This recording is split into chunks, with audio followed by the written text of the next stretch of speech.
বন্ধুরা এখন বনগাঁ স্টেশনে ঢুকছে ট্রেনটা। দেখুন বনগাঁ স্টেশনে ঢুকছে।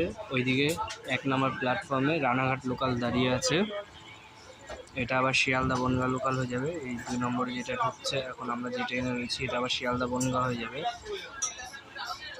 আর ওইদিকে বনগাঁ রানাঘাট লোকাল দাঁড়িয়ে আছে। আর এটা এখন শিয়ালদা যাওয়ার জন্য আবার যাবে, শিয়ালদার দিকে যাবে। আর এটা রানাঘাট লোকাল।